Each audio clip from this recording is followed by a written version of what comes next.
Hello and welcome to the Be Formless Flow-Driven CEO podcast, where we are reshaping life, leadership and business from the inside out. I always get energized about that because we are. And today I'm welcoming to the show close by in ACT, Canberra. Welcome to the show, Nicole Bowles. Thanks so much for having me. No, thank you. I've been to Canberra quite a bit, and I know we call it the ACT. It's a beautiful part of Australia. A big shout out to all the listeners as well. If you haven't been to Australia, come over here. It is a beautiful country, and Nicole by plane is probably about an hour away from me, Nicole. Yeah, just an hour flight. It's nice and easy to get around. Yeah, it is. It is. And how's your week been going, Nicole?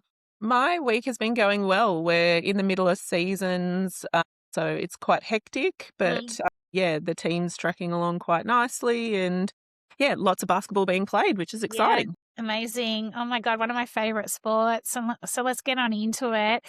You are the chief executive officer, I should say, of Basketball ACT, and you're also a mum to two 11-year-olds, stepdaughter and a son. That would be quite the juggle, like the boy and girl at the 11-year-old age. They're not yet the teenagers. They're about to, though. And I know definitely all the feels and experiences starting to come out as they stretch and push and challenge. But the juggle is real.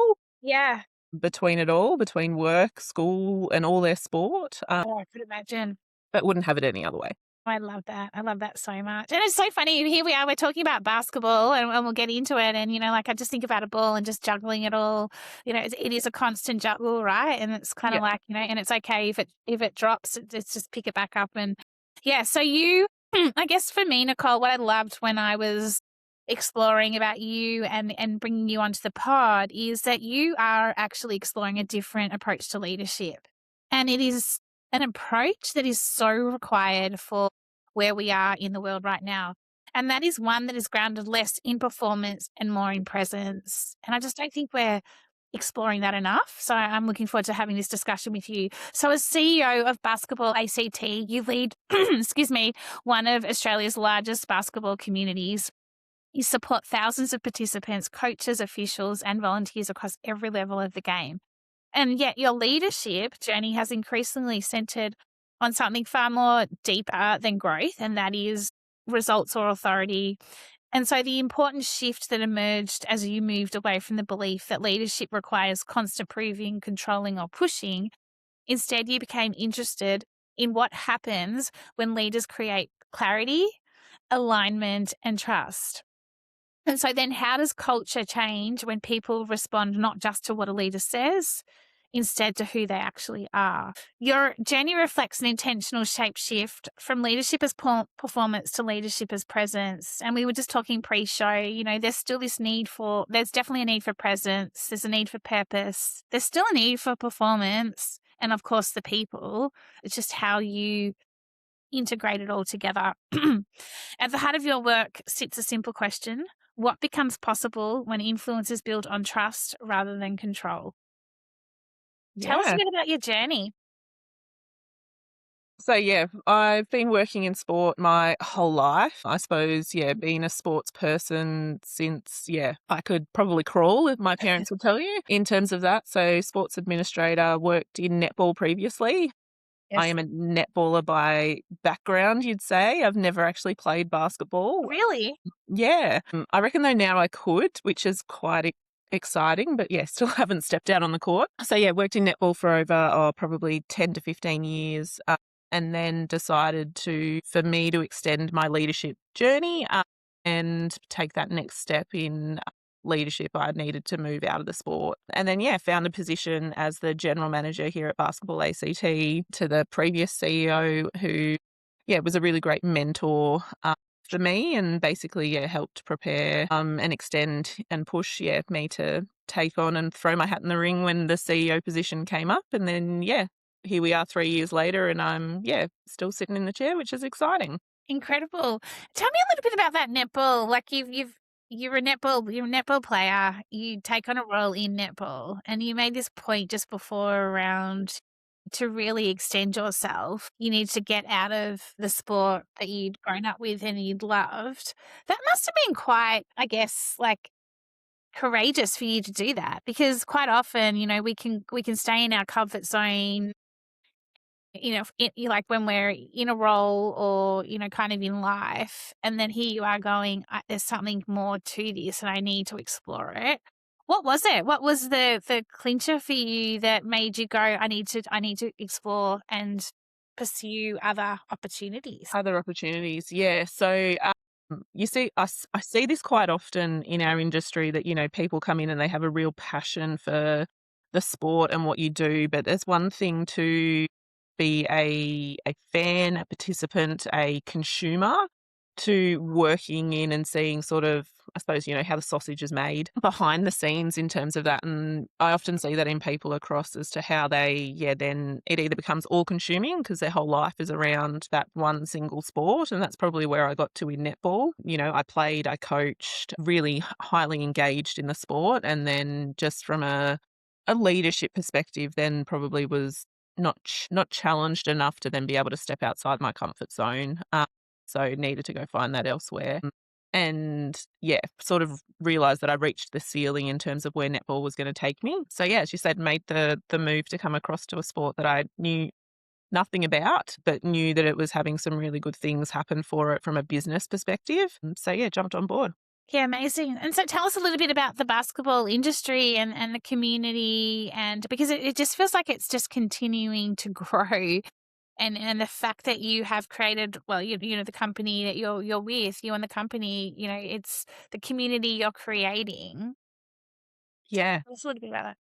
Yeah, so basketball here in Canberra is at a really exciting time. We're actually the fastest growing state in the country per population. So we are ahead of you. You know, you think big numbers, you think your New South Wales, your Victorias. So don't get me wrong, they are still well ahead of us in terms of actual numbers, but in terms of a growth stat, the ACT is leading all other states and territories. So that sort of tells you how fast we're growing. I think, yeah, we record our stats as a community. And really excited to see that from 2022 to 2025, as a community, we've grown by 83%. So Huge. that's fans, that's supporters, spectators, to our participants, coaches, administrators, volunteers, all of that sort of stuff. So yeah, when we talk growth, it is real growth. It's not just slight growth. It is definitely there. And that comes with a lot of challenges because whilst we've got all this growth, we've not had any real facilities come online. We've had access to schools and that sort of stuff, but it's only just a little trickle. So it's meant that as a business, you've had to be really innovative as to how you go about delivering your sport. And we can't do that without the help and support of our community. So whilst you've got me and a team that sit here and do this full-time work, we're also got a really well-connected basketball community of volunteers through our, you know, club presidents right down to our officials and our coaches who go about delivering the sport. So yeah, it really takes everyone to pull in the Yeah, right real team direction. effort. Yeah. And you noticing, like, I mean, obviously there's you who, like, I mean, ever since COVID, like, we all kind of went from offline to online. And are you noticing, as part of the growth with basketball, like from an ACT perspective and in general, are you noticing that people are using the sport to be able to, like, switch off from all the tech and everything? Like, is there any, like, kind of insights that you're noticing of recent where it's like, you know, people are actually just wanting to get back to grassroots, because what we're talking about here is grassroots, right? It's 100%. Yeah. yeah, Yeah, I think COVID was a really interesting time for all of us, right? Like a really nice time to slow down yeah, and think about, yeah, what is actually important in my life. But one of the things that, you know, observing as we transitioned out of those lockdown periods was, you know, one of the first things that you could get out of the house for, apart from, you know, the daily essentials, was to return to sport. And so sport was that real, and has always been that real social connector for us as a community. So I think that the fact that that was be able to be seen as prioritized was really great for the community. And I think a lot of people who might have thought that, oh, how do I do this, you know, work, life, sport, juggle, have sort of seen that, yeah, it can happen. And when you do inject yourself into that community space and, you know, talk about team and be around lots of people, I think that sort of, yeah, provides that opportunity to be just socially connected. And then, as you said, like it's disconnecting from the digital side of things. So, parents are more conscious of, well, what's a way to get my kids off a device? It's by, giving them some structured activity that they have no reason or excuse to ask for, a device to be in hand. And then, yeah, obviously for us as adults too, we need that time to switch off and have something else to focus on for a little bit. So, yeah, sport definitely does that for us all. Yeah, totally. And it's really interesting because I love the way you talked about leadership and performative versus being grounded. And when you think about sport, it's a performance. Like you're there for fun as well as, you can be there for serious sport and performance. You as a woman, a CEO, a female CEO, hearing what you're talking about is really refreshing because quite often, and I know myself as a female as well, there's been times when I've been climbing that corporate ladder, and if I use a sporting analogy, it's been perform, perform, perform, perform, and not putting my feet back on the ground, and also that kind of whole recovery piece. What's the journey been like for you? Because you've come out of netball that you've known forever in a Hmm. day, and it probably was just like second nature to you. Then you've come into another sport, yet you knew nothing about. You're also then being, I guess, mentored into an elite role in terms of being a CEO. It's not for everybody Yeah, at definitely all. not. And you're also juggling, mum, all of that sort of stuff. When did you come to the realization that, hang on a second, this isn't just all about perform? Like, Yeah, yeah. yeah, definitely. I think the one thing that, yeah, so don't get me wrong, I am competitive as the next person and I love a win and love to see it. But for me, I'm all about the process and how you go about doing it. So whether that's from, coaching netball through now to, yeah, leading the team and the business, I'm all about, if you set up the right systems, processes, have the right people around you and everyone's, pushing in the right direction, then the performance will come Mm. and it will come organically and naturally and be a much more sustainable way about going about things as opposed to, yeah, I can sit in this chair and demand absolute, performance and expectation of my team or the community. But in the end, we know that comes at a cost as well. We're not in the game of, boom and bust. We are here to create a really sustainable sport for, the next generation to come through and overtake. And, how we go about that is really critical to making sure that, yeah, we are sustainable. And yeah, sustainable is a word that I like to use because we have been growing really organically, but, we do need to go about things in a really structured way to make sure that, yeah, we've got good foundations to be able to set us up because, yeah, that whole boom and bust feel is not good for anyone. No, We need I have never heard the term boom and bust. I just wrote it down. I love it. really? Yeah, Yeah, I've never heard it. I don't know. Is it a sporting analogy or is it uh, just like a, maybe. yeah, Yeah, I don't know. Yeah, yeah, bit of a sporting analogy, yeah, in it's terms of that. difficult because for me, right, like, and I love your thoughts on this quite often, like, and because you talked around instead of proving, controlling, or pushing. Mm, And I think that also when you're growing, sometimes as a leader, as a CEO, you need to be across it. You need to be over it and you need to be across it. And when things feel a little bit out of control, which they can, like I call it organized chaos. yeah.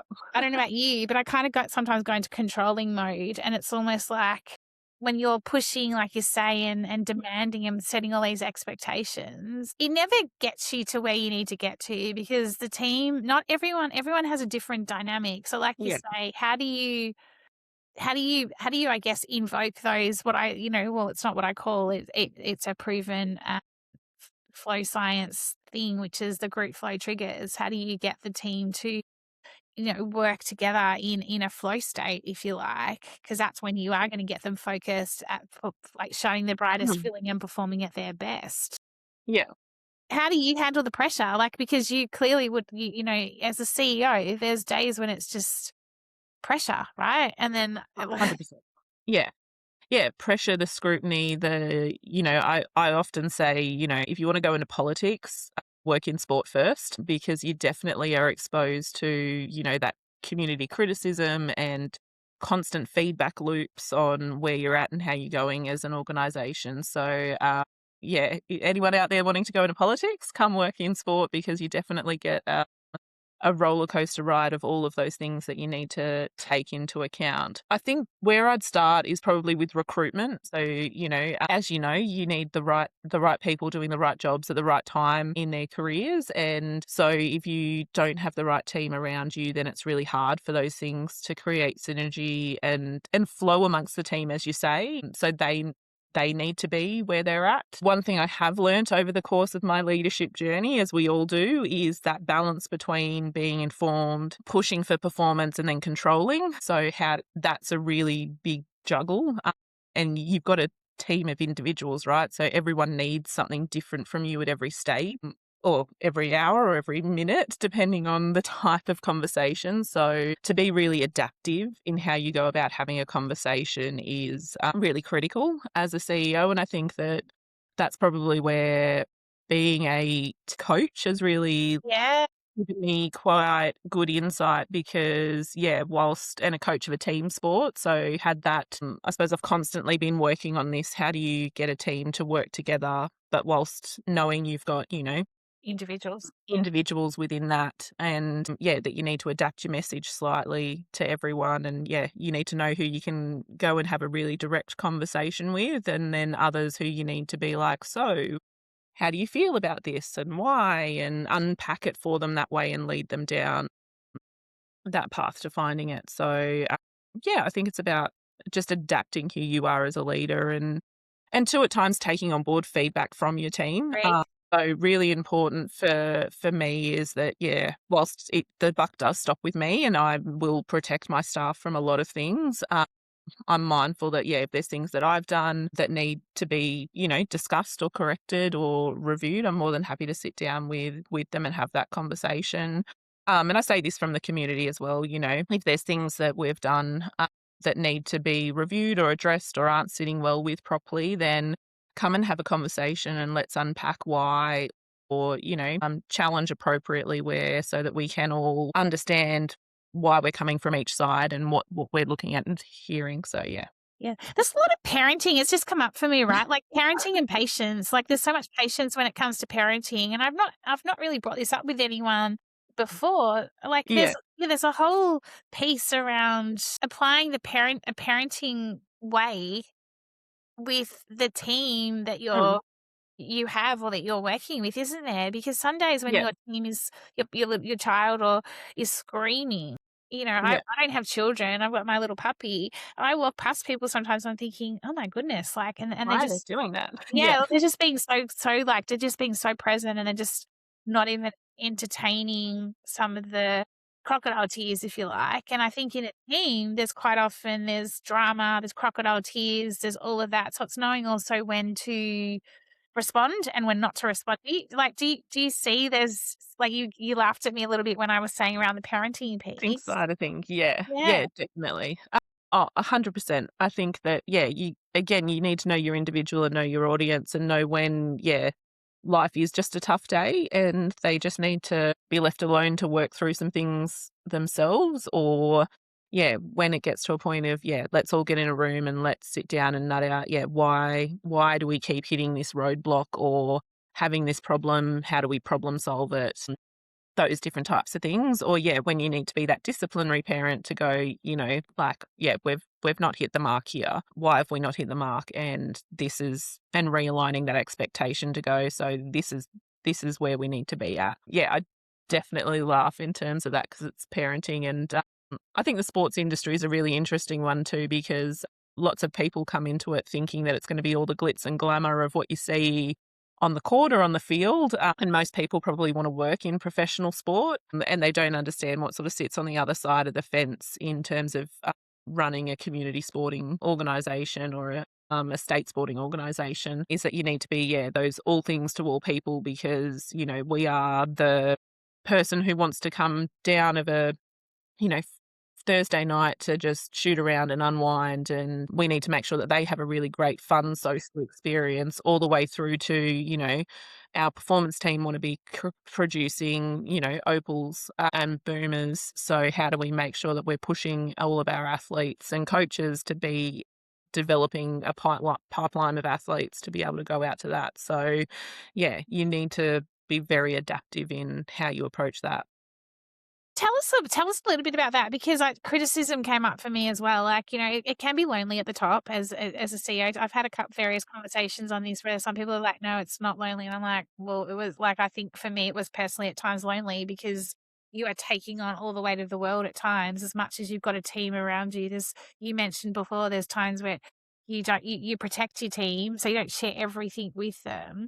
Coming right back to, like, at the end of the day and then heading home to 2 11-year-olds, Yeah. partner, no doubt, look, all of that, like, Mm. how do you how do you separate your day and not bring it home with you? Because then you've got another another team you're working, Same. like, you Yeah. and working with, you know what I mean? Like, it's not an easy juggle, like, and especially, female, males, we've got different hormones, we've got different everything, We are right? wired differently. Yeah. Yeah, so how do you do it? Like, yeah. Uh, I would say that's one of the things that I'm still learning and developing through. My partner will tell you he definitely knows what kind of day I've had at work, because I do struggle to drop it at the door as soon as I walk in, if that makes sense. So there's always this sort of 5-minute decompression time of, yeah, what's actually going on. Or yeah, I'm can definitely, if it's been a really bad day, I can definitely be in a mood for the rest of the night. Yeah.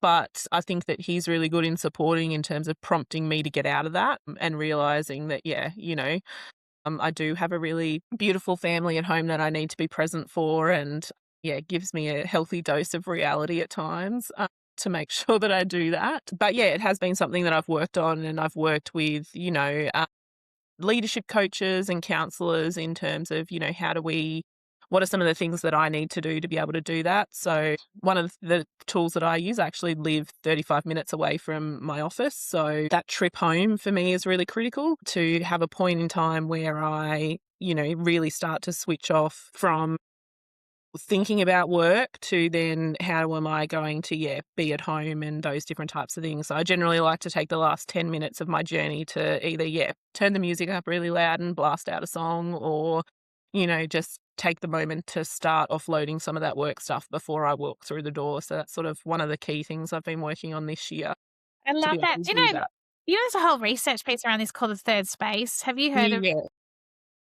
Dr. Fraser? I learned about this quite a few years ago. He wrote a book on it, and I think more than anything, it's a great for all the listeners out there. It's quite literally the third space. So, like, whether you're leaving home in the morning, heading into work, how are you creating a third space between home and going to work to give yourself almost like a bit of a it's almost like a cognitive rest, like, Rest. there's a Yeah. new term that I'm using, like, I never said that before. It's just like, how do you just, like, let yourself have a clear mind so that, you're coming out of home and then you're heading into work and you're giving yourself some time back, and the same with when you're leaving work.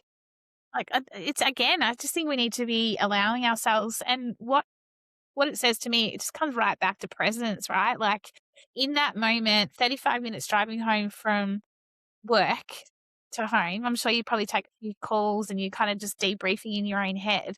Yeah. And then that's just that ability to just go, no, just going to shut off for a minute.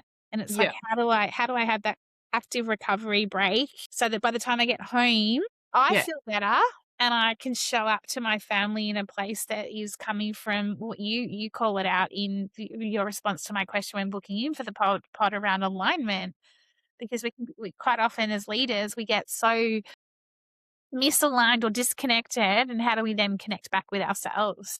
Yeah, definitely. And taking on board the role, that's probably been one of the things that I've been really conscious of for the last 3 years is, burnout and not burning out. I know what I want to achieve in this role, and what I want to achieve is going to take me, another good chunk of time. So I can't just keep going at 1,000 miles an hour and No. then fall short of that for the community and what I want to deliver for them. So yeah, I need to make sure that I'm doing what I need to balance myself out and protect my space. And my team will tell you, like my leave balance is up. So don't get me wrong, like I'm not, perfect at this by any stretch of the imagination. And yeah, after hours calls and responding to emails, that is still all there in my life. But I'm very conscious of making sure that, yeah, I don't burn out and work myself into the ground so that I do have those moments of where I can balance out to, yeah, run the race that I need to get to Yeah, I the love end. it. Yeah. I love it. I love the way I love the way you just keep reflecting on yourself, and it's not a like it's a long game, right? And we're forever evolving. We're forever adapting as leaders. No one's perfect, and here you are admitting it, and I love that because I think again we need to hear more of that. As a woman to woman leader, like do you see like where am I going with this question? It's more for do you think as females we put more pressure on ourselves, like hitting the level you're at? Like I said, it's not everyone, it's not for everyone. Yeah. You feel like you compare yourself to a male, or do you feel like there's even more pressure that you put on yourself? And just the way we're made up as females, like I know that times that I was always like doubting myself, or have I done this right, or have I not done that right? Who have I let down today? All of those things, I'm learning to really let go of them now and just be who I am. Yeah. You experienced that? What's your observation of that?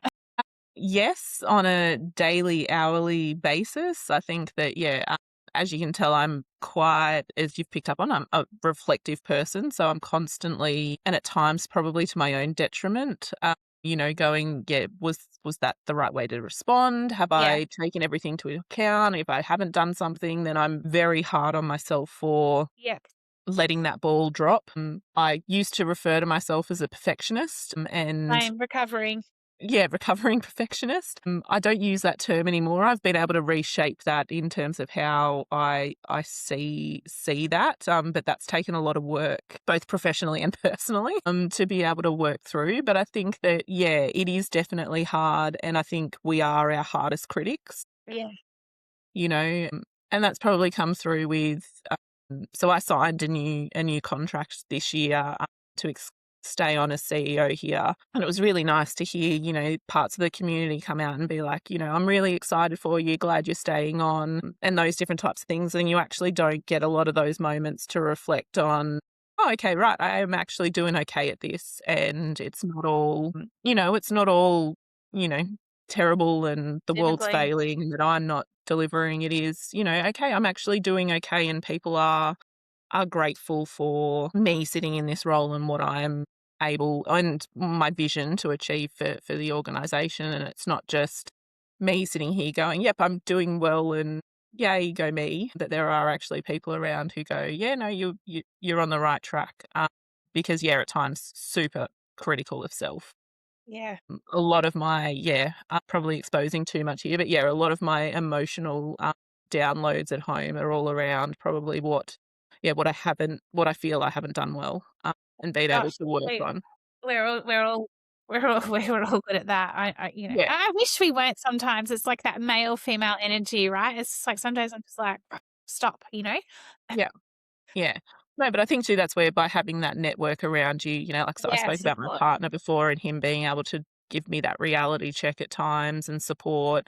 I'm a very family orientated person. So my mum, my dad, my sister are hugely supportive to be able to do that. But then I've got staff but a board too who also enable me to do what I need to do in my space and support and push and pull at different times. And without all of those pieces working together for you as a leader, then yeah, it makes it really challenging if they're not all on the same Yeah, I page or agree. being able to help you to align with that. I So agree. And very grateful for. you've put out a great point around the team supporting you as well. Couple of final questions for you. What's the ratio, like out of interest, from a sporting like sector, like Yeah. female CEOs, female leaders? Is there a gap? Is it on the rise? Yeah, so interestingly, I'll talk in basketball terms. So Yeah. I'm currently the only female CEO out of the 8 states and territories, and 9 if you include Basketball Australia. So I think that is a huge Yes. gap within Wow. the sports sector, and then that sort of follows through to other sports as well. So yeah, definitely from a executive CEO suite. Interestingly enough, though, if you look under, we've probably got more females sitting in middle management Yeah, across all okay. of our organisations. So it's how do we elevate Yeah. those up from within to be able to promote and provide them with opportunities. So that's a real interesting one. But People on the like you, flip, Nicole. It's people like you. Like you're yeah, you're the shining light. Like if there's you're the only female CEO of the 9. yeah, People like you that are going to pioneer this, or yeah, trailblaze, I should space. say. Yeah. Hopefully, Yeah. because yeah, you look at it and go, yeah, there definitely is an opportunity. Like I'm the first female CEO for ACT basketball in our 75-year history, which yeah, you wouldn't have thought that surely by 2020 that's been able to be achieved, but no. But on the flip side of that, where we are seeing some really positive things is that in our chair space, so a lot of our boards are chaired by females. Amazing. So I think too, it's having our leaders and our board diversity, and board diversity not just from a gender diversity perspective, but from a multicultural perspective as well, an inclusion perspective that, yeah, with more diverse thought sitting around a board table then flows through to an organisation Yeah. as to how we lead and adapt as well organisationally. Yeah, cool. Okay, so second last question. Or the third one's really just some advice as a leader. What is like you've just signed a contract, you've just signed a new contract to continue as CEO. So that's a big, huge kudos to you. What's next for basketball ACT? Like what's your big vision? Yeah. Yeah. So, in very exciting news, probably last week, we got a huge announcement from the ACT government that they're investing $37.5 million in an extension here at the Belconnen Basketball Stadium. So, that'd be the first community investment for into, yes, indoor sport for the last 30 years here in Canberra. So, my big piece is to see that come to life Amazing. with that. So that's probably the biggest overarching piece. But then underneath that, it's how do we grow the community, keep us sustainable? How are we then financially viable as well as a business? So, Yeah. sport, you're a not for profit and you always think about, how can you give back to the community? But we also too need to be financially viable to be able to stay as a business and working. So what are the different ways that we need to create diverse revenue streams? And then, yeah, how do we keep growing our programs and our ways that we engage with the community? Because how we consume sport today is not going to be how we do tomorrow. No. And we know we need to keep evolving over time with that. So, yeah, that's sort of my vision and goal of where we go. Amazing, amazing. And then my last question, because you brought up sustainable a lot, in terms of sustainable leadership, sustainable community, sustainable business. Let's bring it right back to being a leader. What would be one tip, one piece of advice if you think about you're coaching, you're a basketball coach, using that analogy as well. What would be one piece of advice you'd give anyone who is struggling with they're just performing, and they need to get more grounded. Mm. What would be one piece of advice you'd give them that's helped you, that might help anyone, the listeners listening here right now? Yeah, I don't think there's ever one just piece of No, advice. It's such a broad no, question. it is a broad question. Yeah, you could go so many spaces with it, but I think you need to know yourself before and what your strengths and areas of development are. And I won't say weakness, it's areas of Yeah, I development. agree. I'm a big fan of that too. Yeah. So know yourself and then go out and actively find and source ways to keep evolving and adapting to how you do things. Yeah, love it. Oh my, great conversation, Nicole. Like I said, my eyes lit up when I saw you book in, given that I reached out to you, I don't know when last year. It's always kind of like it's a timing thing, right? And it was meant to Yeah. happen and now. So thank you so much. How do we find out more about basketball ACT, and how do we find out more about you, Nicole? Yeah, so Basketball ACT, you can connect with us on all the socials, so Instagram, Facebook, go to our website, LinkedIn as well, Basketball ACT are on. And yeah, so for me too, yeah, I'm on LinkedIn if anyone wants to reach out. Yeah, I highly recommend it. I think we need to be like, as leaders, connecting more with other leaders that are all, Yeah, everyone's kind of doing the best they can with what they've got, right? And I think just more and 100%. more, if we can just talk about the trials and tribulations and Yeah, what's the working realities of it. and the Yeah, realities of it and, how we're adapting, I think that it's just going to make us a better community, if we go right back to community sport. So, Nicole, thank you so much for coming on the show. I really enjoyed our conversation. So, have a lovely rest of the day. And yeah, thank you. same to you. Thanks for reaching out. No, thank you.